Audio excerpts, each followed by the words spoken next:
আলহামদুলিল্লাহ রাব্বিল আলামিন ওয়াসসালাতু ওয়াসসালামু আলা আশরাফিল আমবিয়া ওয়াল মুরসালিন নবিয়িনা মুহাম্মদ ওয়া আলিহি ওয়া আসহাবিহি আজমাইন আম্মা বাদ। সম্মানিত ভাই বন্ধুগণ, আল্লাহ সুবহানাহু ওয়া তাআলা বলেছেন, ফামান যুহজিহা আনিন নার। দুনিয়াতে যত সফলতা অর্জন করুক না কেন মানুষ, এটা চূড়ান্ত সফলতা নয়, সাময়িক সফলতা। কিয়ামতের দিন যে ব্যক্তিকে জাহান্নাম থেকে দূরে সরিয়ে দেওয়া হবে, ওয়া উদখিলাল জান্নাহ, আর জান্নাতে প্রবেশ করায় দেওয়া হবে, বলা হবে যাও তোমার জান্নাতে এন্ট্রেন্সের প্রবেশের অনুমতি দেওয়া হলো, ফাকাদ ফাস, এই ব্যক্তি সবচেয়ে সফল হয়ে গেল। এই হলো সফলতা। এই সফলতার পরে আর কোনো ব্যর্থতার গ্লানি, ব্যর্থতার কোনো আশঙ্কা তাকে তাড়া করবে না। যে ব্যক্তি একবার প্রবেশ করবে জান্নাতে, আর সেখান থেকে সেই নেয়ামত তার কাছ থেকে কখনো ছিনিয়ে নেওয়া হবে না। আল্লাহ তাআলা আমাদের সবাইকে জান্নাতের অধিবাসী হওয়ার তৌফিক দান করুন। যারা অমুসলিম, জাহান্নাম তো তাদেরই জন্য, কিন্তু মুসলমানদের মধ্যেও এরকম বহু হতভাগা, বহু কপাল পড়া মানুষ আছেন যারা তাদের কৃতকর্মের কারণে জান্নাতে যাওয়ার সৌভাগ্য থেকে বঞ্চিত হবেন, তারাও জাহান্নামে যাবেন। রাসূল আকরাম সাল্লাল্লাহু আলাইহি ওয়াসাল্লামের বিভিন্ন হাদিস থেকে সেরকম 17টি শ্রেণীর কথা আজ আমরা উল্লেখ করব। যেই 17 শ্রেণীর লোক এরা জান্নাতে ঢুকে চূড়ান্ত সফলতা এবং সার্থকতা অর্জন করবার সৌভাগ্য থেকে বঞ্চিত হবে, বরং এরা জাহান্নামে যাবে। এরপরে তাদের সেখানে শাস্তি হওয়ার পরে কোনো কালে আল্লাহ সুবহানাহু ওয়া তাআলার দয়া হলে তখন তারা জান্নাতে আসবে।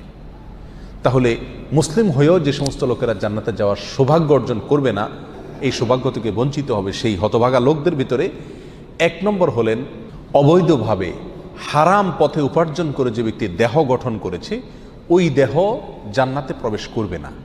ওই দেহের জন্য জান্নাত হারাম, নো এন্ট্রি।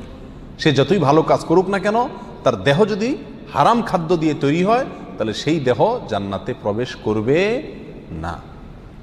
এ বিষয়ে নবী আলাইহিস সালামের বহু হাদিস রয়েছে।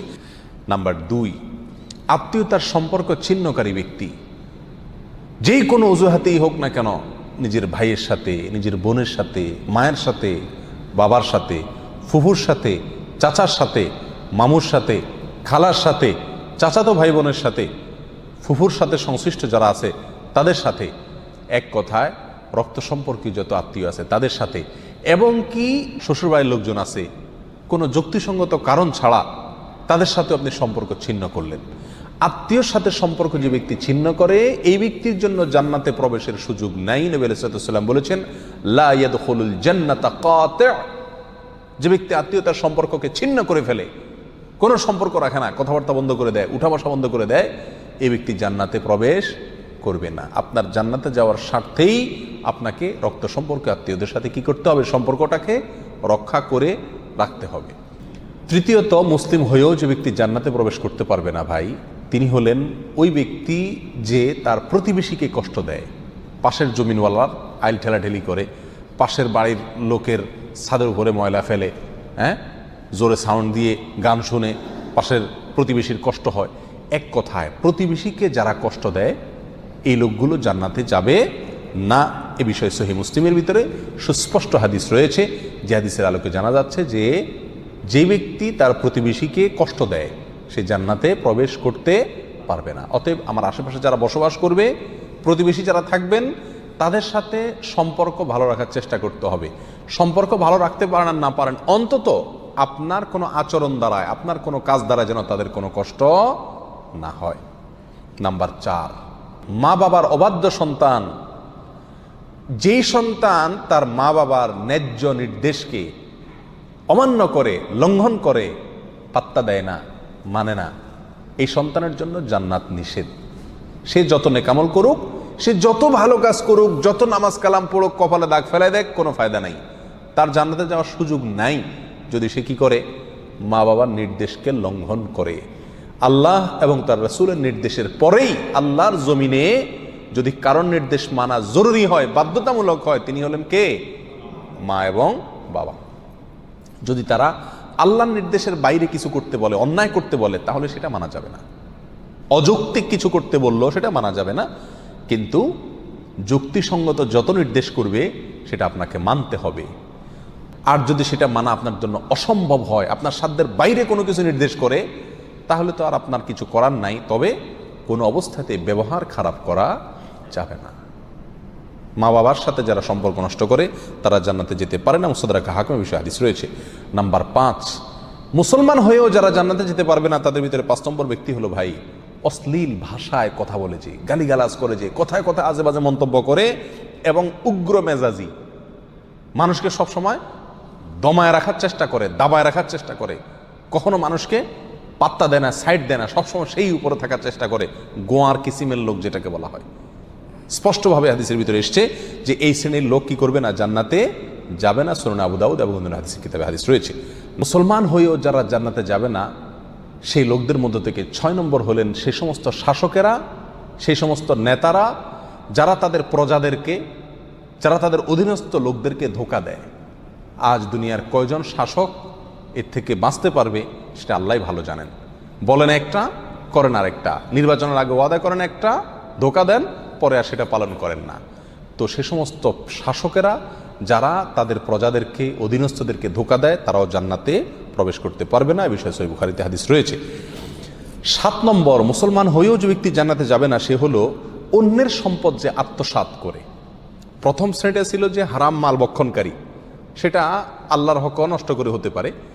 আর এই 7 নম্বর পয়েন্টটা হলো যে কোনো মানুষের হক আপনি নষ্ট করে টাকা কামাই করলেন, যেভাবেই হোক, সেটা ধোঁকা দিয়ে হোক, প্রতারণা করা হোক, হাওলাত নিয়ে আটকায় দিয়ে হোক, চান্সে চুরি করে হোক, অথবা চিটারি করে হোক, যেই কোনোভাবে অন্যের সম্পদ যদি আত্মসাৎ করেন গায়ের জোরে বা বুদ্ধির জোরে আর করে সেটা আপনি দখল করে ফেলেন, তো মনে রাখবেন এই ব্যক্তির জন্য জান্নাতে যাওয়ার কোনো সুযোগ নাই। নাম্বার 8, উপকার করেও যে ব্যক্তি খোঁটা দেয়, কাউকে উপকার করছে, করে কি করে, খোঁটা দেয়, এই ব্যক্তি জান্নাতে যাবে না। মদ পানকারী ব্যক্তির কথাও আছে হাদিসে সুনান নাসাইর, যে উপকার করে কাউকে খোঁটা দিলেন, উপকার করছেন, জীবনে কোনোদিন বলতে পারবেন আমি তোমার জন্য করছি, তাহলে আল্লাহর কাছ থেকে তো বিনিময় পাবেনই না, উপরন্ত শাস্তি হিসাবে জান্নাতেও আপনার প্রবেশের সুযোগ থাকবে না। সাবধান, কারোর জন্য কিছু করেছেন জীবনে, মুখের বাহির সেটা কোনোদিন করা যাবে না। আর যদি করছেন তাহলে এই উপকার করার চাইতে না করা আপনার জন্য ভালো ছিল, কারণ না করলে আপনি কোনো গুনাহগার হতেন না, কিন্তু করার কারণে, করে খোঁটা দেওয়ার কারণে আপনি জাহান্নামী হচ্ছেন, গুনাহ করছেন। আল্লাহ তাআলা আমাদেরকে হেফাজত করুন। নাম্বার 9, চগলখোর ব্যক্তি ভাই, চগলখোর যে ব্যক্তি এর কথা ওর কাছে লাগায়, ওর কথা এর কাছে লাগায়, সবার কাছে ভালো থাকার চেষ্টা করে, মুনাফিক কিসিমের লোক। এরা সমাজের সমস্ত ঝগড়া ফাসাদ লাগানোর ক্ষেত্রে মূল ভূমিকা রাখে। আল্লাহ মাফ করুন, এই চরিত্র আমাদের অনেকের ভেতরেই কম বেশ আছে। এই চগলখোর লোক জান্নাতে প্রবেশ করবে না, সহিহ মুসলিম হাদিসে রয়েছে। নাম্বার 10, অন্যের পিতাকে যে নিজের পিতা বলে পরিচয় দেয়। অনেক পালক পুত্র আছে নিজের জন্মদাতা বাবাকে বাবা হিসাবে পরিচয় দেয় না, যে লালন পালন করে তাকে বাবা হিসাবে পরিচয় দেয়। তো অন্যের পিতাকে যদি নিজের পিতা হিসাবে পরিচয় দেয় এই ব্যক্তিও জান্নাতে প্রবেশ করবে না, এবং সহিহ বুখারীতে হাদিস রয়েছে, যদিও সে কি হয়, মুসলমান হয়। নাম্বার 11, অহংকারকারী, গর্বকারী যে ব্যক্তি খুব অহংকার করে, দাম্ভিকতা দেখায়, অহমিকা দেখায়, প্রদর্শন করে, অথবা মনে মনে নিজেকে খুব বড় মনে করে, এই কপাল পড়া যত ভালো মানুষই হোক সে মুসলমান হয়েও কি করতে পারবে না, জান্নাতে যেতে পারবে না। নবী আলাইহিস সালাম বলেছেন, লা ইয়াদখুলুল জান্নাতা মান কানা ফি কলবিহি মিসকালু যাররাতিন মিন কিবর, যার অন্তরে বিন্দু পরিমাণে, সরিষার দানা পরিমাণে বা অনুপরিমাণে অহংকার আছে, এই ব্যক্তি জান্নাতে প্রবেশ করবে না।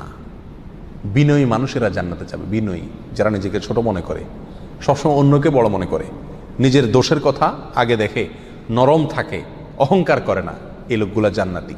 আর যারা অহংকার করে এই লোকগুলো জাহান্নামী। আল্লাহ তাআলা আমাদেরকে হেফাজত রাখুন। 12 নম্বর, যে ব্যক্তি মুসলিম হয়েও জান্নাতে যাবে না, জান্নাতে যাওয়ার সুযোগ থেকে বঞ্চিত হবে, আর সে ব্যক্তি হলো ওই ব্যক্তি যে ব্যক্তি রাসূলুল্লাহ সাল্লাল্লাহু আলাইহি সাল্লামের নাফরমান। রাসূলুল্লাহ সাল্লাল্লাহু আলাইহি সাল্লামের নির্দেশ জানার পরেও সেটাকে কি করে না, কেয়ার করে না। বাপদাদার নির্দেশকে অগ্রাধিকার দেয়, 14 গোষ্ঠী কী করে আসছে সেটাকে অগ্রাধিকার দেয়, পীর সাহেব কী বলছেন সেটাকে অগ্রাধিকার দেয়, যদি রাসূল সাল্লাল্লাহু আলাইহি সাল্লামের কথার বিপরীত হয়, এরকম যদি হয় তাহলে সেই ব্যক্তি জান্নাতে প্রবেশ করবে না। নবী আলাইহিস সালাম বলেছেন, কুল্লু উম্মতি ইয়াদখুলুনাল জান্নাতা ইল্লা মান আবা, আমার উম্মতের প্রত্যেক সদস্য সবাই জান্নাতে যাবে, শুধু যে অস্বীকার করলো সে জান্নাতে যেতে পারবে না। সাহাবা ইকরাম প্রশ্ন করলেন, ওয়ামাই আবা ইয়া রাসূলুল্লাহ, হে আল্লাহর রাসূল অস্বীকার করছে কে? তিনি বলেছেন, মান আতাআনি দাখালাল জান্নাহ ওমান আসানি ফাকাদ আবা, যে ব্যক্তি আমার হুকুমকে আমার নির্দেশকে মান্য করেছে মেনে চলেছে সে জান্নাতে যাবে, আর যে আমার নির্দেশকে মান্য করে নাই সে অস্বীকার করলো, আর যে অস্বীকার করলো সে জাহান্নামে যাবে, সে জান্নাতে যাবে না। নাম্বার 13, মুসলিম হয়েও যে ব্যক্তি জান্নাতে যাবে না সে ব্যক্তি হলো ওই মহিলা যে মহিলা অকারণে স্বামীর কাছ থেকে তালাক চায় কথায় কথায়। আমাদের মা বোনদের ভিতরে অনেকের ভেতরে এই চরিত্র আছে, এই দোষ আছে, কথায় কথায় স্বামীর কাছ থেকে তালাক চায়। এর আগে এক আলোচনায় বলেছিলাম ইবলিস শয়তানের কাছে সবচেয়ে প্রিয় কাজ, যেই কাজে ইবলিস শয়তান সবচেয়ে বেশি খুশি হয় সেটা হলো একটি দাম্পত্য জীবনে যখন বিচ্ছিন্নতা এসে যায়, স্বামী স্ত্রীর ভিতরে যখন বিচ্ছেদ ঘটে যায় তখন শয়তান সবচেয়ে বেশি খুশি হয়। একজন মানুষ হত্যা করলে, একজন মানুষ মদ পান করলে, একজন মানুষ চুরি করলেও শয়তান এত খুশি হয় না যত খুশি হয় পারিবারিক জীবনে বিচ্ছিন্নতা ঘটে গেলে। এই জন্য এই বিচ্ছিন্নতা চাওয়া, তালাক চাওয়া এটাও দোষের বিষয়। কোনো মহিলা যদি রাগের কারণে তালাক চায় স্বামীর কাছে কথায় কথায়, তাহলে এরাও জান্নাতে প্রবেশ করবে না। আল্লাহ তাআলা আমাদের মা বোনদেরকে হেফাজত করুন। সুনানে তিরমিজিতে এই বিষয়ে হাদিস রয়েছে। নাম্বার 14, মুসলিম হয়েও যারা জান্নাতে যাবে না তারা হলো দুনিয়ার উদ্দেশ্যে যারা ইলম অর্জন করে। দুনিয়ার উদ্দেশ্যেই কি করে? ইলম অর্জন করে। কোরআন হাদিস শিখে পয়সা কামাই করার জন্য, চাকরি করার জন্য, বা এটা বিক্রি করে খাওয়ার জন্য, এই ধান্দা যদি ইলম অর্জন করে তাহলে সে ব্যক্তিও জান্নাতে প্রবেশ করবে না। যদি কেউ দুনিয়াতে ইলম শিখে কিসের জন্য? দুনিয়ার কোনো ধান্দা, দুনিয়ার কোনো উদ্দেশ্যে, মানুষের কাছে বড় সাজবে, হ্যাঁ, মানুষের কাছে মর্যাদা পাবে, সম্মান পাবে, মৌলানা সাহেব হবে, মুফতি সাহেব হবে, বক্তা সাহেব হবে, টাকা পয়সা কামাবে, দাওয়াত টাওয়াত খাবে, এই ধান্দায় যদি কোনো মৌলবী হয়, কোনো মানুষে এলেম শিখে, তাহলে সে ব্যক্তিও জান্নাতে যেতে পারবে না। আল্লাহ তাআলা আমাদেরকে হেফাজত করুন। নাম্বার 15, যে ব্যক্তি মাথায় কালো কলব ব্যবহার করে, চুলের মধ্যে, দাড়ির মধ্যে পিওর কালো কলব, যেখানে কোনো প্রকার মেহেদি টেদির মিক্সও নাই, একেবারে পিওর কালো কলব ব্যবহার করে, এই ব্যক্তিও জান্নাতে যাবে না। সূরা নিসাতে হাদিস রয়েছে। নাম্বার 16, রিয়াকারী ব্যক্তি, যে ব্যক্তি আমল করে, ভালো কাজ করে মানুষকে দেখানোর জন্য। বিশেষ করে আজ প্রিয় ভাইরা, অর্থনৈতিক যত ইবাদত আছে এগুলোর ভেতরে উদ্দেশ্যের অসাধুতা প্রচণ্ড পরিমাণে থাকে। আমরা এগুলো করি অথচ ধান্দা থাকে মানুষ আমাকে বাহবা দিবে, হ্যাঁ, আমাকে দানবীর বলবে, বা সবাই জানবে যে আমি দান টান করি, সবার কাছে আমি এটা ভালো সাজবো, এই একটা মানসিকতা কাজ করে। এটাকে রিয়া বলা হয়, লৌকিকতা বলা হয়। আপনি কোনো নেকামল, কোনো ভালো কাজ, সেটা অর্থনৈতিক হোক আর শারীরিক ভালো কাজ হোক, এটা করে যদি মানুষকে দেখানোর উদ্দেশ্যে করে থাকেন তাহলে সেই আমলটি নেকামল হয়ে আপনার জন্য জান্নাতে যাওয়ার কারণ হওয়া তো দূরের কথা, এটি বরং আপনাকে জাহান্নামে নিয়ে যাবে। এটা শিরকে আসগর। নবী আলাইহিস সালাম বলেছেন আখেরি জামানায়, শেষ যুগে, কিয়ামতের আগে দাজ্জালের যে আতঙ্ক হবে, যে আতঙ্কে তার ভেলকিতে অনেক মুসলমান অমুসলমান হয়ে যাবে, ঈমান হারা হয়ে যাবে। সে আল্লাহ দাবি করবে এবং অনেক কুদরত দেখাবে তার, দেখে অনেকে ভেলকিতে পড়ে যাবে। সেই সময়ে তোমাদের জন্য ঈমানের উপরে টিকে থাকা যত কঠিন হবে, সেই সিচুয়েশনে তোমরা যে বিপদে পড়বে সেটাকে আমি যতটা ভয় পাই, তার চাইতে বেশি ভয় পাই তোমাদের জন্য এই শিরকে আসগরকে। অর্থাৎ এমন এক সময় আসবে যখন যত আমল করবে মানুষ সবগুলো মানুষকে দেখানোর জন্য করবে, আল্লাহকে খুশি করার জন্য কোনো আমল খুঁজে পাওয়া কঠিন হয়ে যাবে। এই সেই রিয়া, লৌকিকতা, মানুষকে দেখানো, মানুষের কাছে বাহবা কুড়ানো, মানুষের কাছে সুনাম অর্জন করার জন্য যদি যে কোনো ভালো কাজ করা হয় তাহলে এই ব্যক্তি জান্নাতে প্রবেশ করবে না। সহিহ বুখারী, সহিহ মুসলিমে বিষয় হাদিস রয়েছে। নাম্বার 17, ওয়ারিশকে বঞ্চিতকারী ব্যক্তি, যে ব্যক্তি তার পরিত্যক্ত সম্পত্তি থেকে তার কোনো ওয়ারিশকে কি করে? মাহরুম করে, এই ব্যক্তি জান্নাতে যাবে না।